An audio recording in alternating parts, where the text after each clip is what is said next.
విశాఖపట్నంలో సెప్టెంబర్ 1, 2, 3వ తేదీల్లో ఏఐటీయూసీ జాతీయ సమితి సమ్మేళనాలు జరుగుతాయని రాష్ట్ర గౌరవ అధ్యక్షులు వెలుగురి రాధాకృష్ణమూర్తి, జిల్లా అధ్యక్షులు ఆకిటి అరుణ్ కుమార్ తెలిపారు. ఈ కార్యక్రమాన్ని విజయవంతం చేయాలని అన్ని వర్గాల ప్రజలకు పిలుపునిచ్చారు.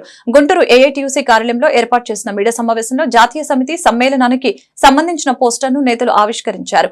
ఈ మేరకు రాధాకృష్ణమూర్తి, అరుణ్ కుమార్ మాట్లాడారు. కార్పొరేట్ సంపదను పునః పంపిణీ చేయాలని డిమాండ్ చేశారు. సమాన పనికి సమాన వేతనం అందించాలని అన్నారు. 4 లేబర్ కోడ్స్ రద్దు చేయాలని అన్నారు. స్కీమ్ కార్మికులను ప్రభుత్వ ఉద్యోగులుగా గుర్తించాలని అన్నారు. విశాఖ స్టీల్ ప్లాంట్ ప్రైవేటీకరణ ఆపాలని అన్నారు. కాంట్రాక్ట్ వ్యవస్థ రద్దు చేయాలని తెలిపారు. ఈ సమావేశంలో ఏఐటీయూసీ నాయకులు హనుమంతరావు, అంజుబాబు తదితరులు పాల్గొన్నారు. సాధారణ ఎన్నికలు ముగిసే కొత్త ప్రభుత్వాలు అధికారంలోకి వచ్చాయి. కేంద్రంలోనూ రాష్ట్రంలోనూ. కేంద్రంలో ఏర్పడినటువంటి ప్రభుత్వం ఒక బడ్జెట్ను కూడా ప్రవేశపెట్టింది.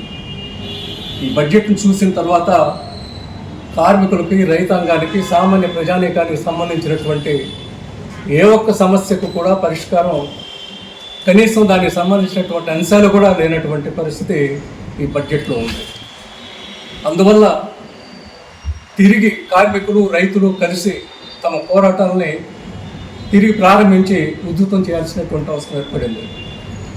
గత దశాబ్ద కాలంగా కార్మికులు, రైతాంగం కలిసి ఐక్యంగా అనేక పోరాటాలు చేశారు.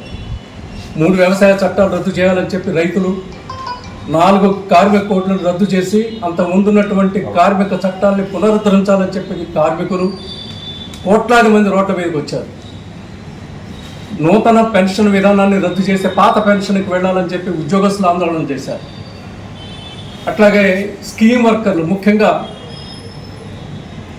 అంగన్వాడీ కార్మికులు పెద్ద ఎత్తున తమ వేతనాలు పెంచాలని చెప్పి ఆందోళన చేశారు. 12 గంటల పని విధానాన్ని రద్దు చేయాలని, అటువంటి ప్రతిపాదనలు ఉపసంహరించుకోవాలని, అదేవిధంగా కాంట్రాక్ట్ అవుట్సోర్సింగ్ వ్యవస్థను రద్దు చేసి అందరినీ కూడా పర్మనెంట్ చేయాలని పెద్ద ఎత్తున పోరాటాలు జరిగినాయి. అదేవిధంగా కనీస వేతనాలు అనేటువంటివి గగన ఆకాశాన్ని చూస్తున్న పద్ధతుల్లో కనీస వేతనాలకు సంబంధించినటువంటి అంశం బడ్జెట్లో ఎక్కడా లేదు. కనీస వేతన బోర్డు కూడా ఆంధ్రప్రదేశ్లో లేనటువంటి పరిస్థితి. సో వీటన్నిటిని దృష్టిలో పెట్టుకున్నప్పుడు తిరిగి కార్మికులు, రైతులు, ఇతర ప్రజా సంఘాలను కలుపుకొని పెద్ద ఎత్తున పోరాటాలు చేయాల్సినటువంటి నేపథ్యంలో సెప్టెంబర్ 1, 2, 3 తేదీల్లో ఏఐటీయూసీ జాతీయ సమ్మేళనాలు విశాఖపట్నంలో జరుగుతూ ఉన్నాయి.